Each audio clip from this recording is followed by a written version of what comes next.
Bertrand Coine, l'urbanisme est aussi un thème important hein, dans votre campagne. Vous entendez le défendre à deux niveaux.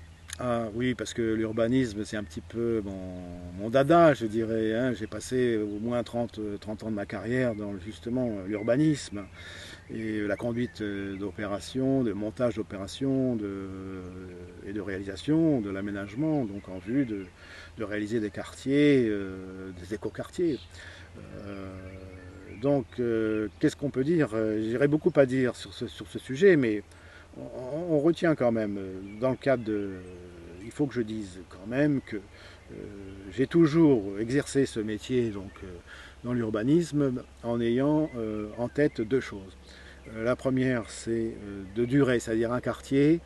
Une fois que vous faites un schéma, il faut vous y tenir. Vous ne pouvez pas, malheureusement, au gré des scrutins électoraux, aller un coup à gauche, un coup à droite. Non, il faut tenir bon sur des règles tout à fait simples. Une route, il faut qu'elle aille droit ou en courbe, mais en tout cas qu'elle ne change pas de direction au fur et à mesure. Et Dieu sait s'il faut résister à ça, puisqu'on fait un quartier, comme le quartier Port-Marianne à Montpellier, que je connais très bien.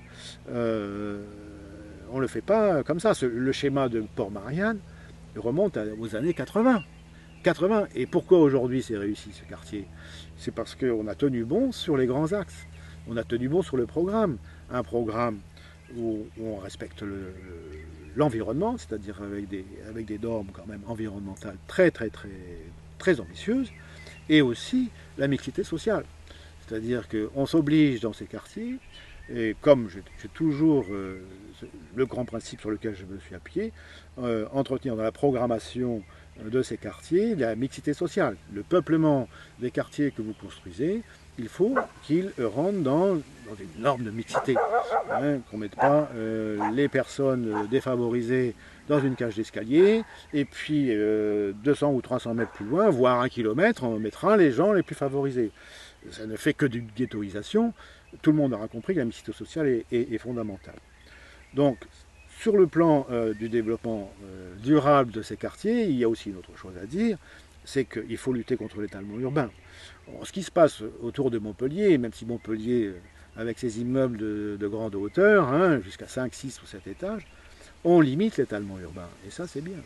Par contre, dans des communes périphériques, qui, elles, sont sous pression immobilière, par la forte demande de logement dans notre circonscription, nous avons des communes qui, sous cette forte pression, ont des schémas d'aménagement qui sont peut-être à courte vue et notamment grandes consommatrices d'espace. Hein. Nous avons des exemples sur les grosses communes, des communes moyennes hein, de notre circonscription où on a des quartiers qui sont étudiés mais au mépris de l'économie de l'espace. Hein. Évidemment, on a plus d'espace autour, mais naturellement, mais si on veut le garder, il faut avoir la même démarche. Et en respectant cela, une loi qui existe, c'est la loi Allure, hein, je dirais, en disant, bon voilà, il faut utiliser l'espace au mieux. Donc de densification et de mixité sociale pour répondre au parfait, toujours à ces trois piliers du développement durable, avec évidemment des contraintes en matière environnementale, hein, en termes de gestion des déchets, en termes de consommation d'énergie, en termes d'usage de la voiture, des parkings et des modes de circulation doux. C'est fondamental aussi.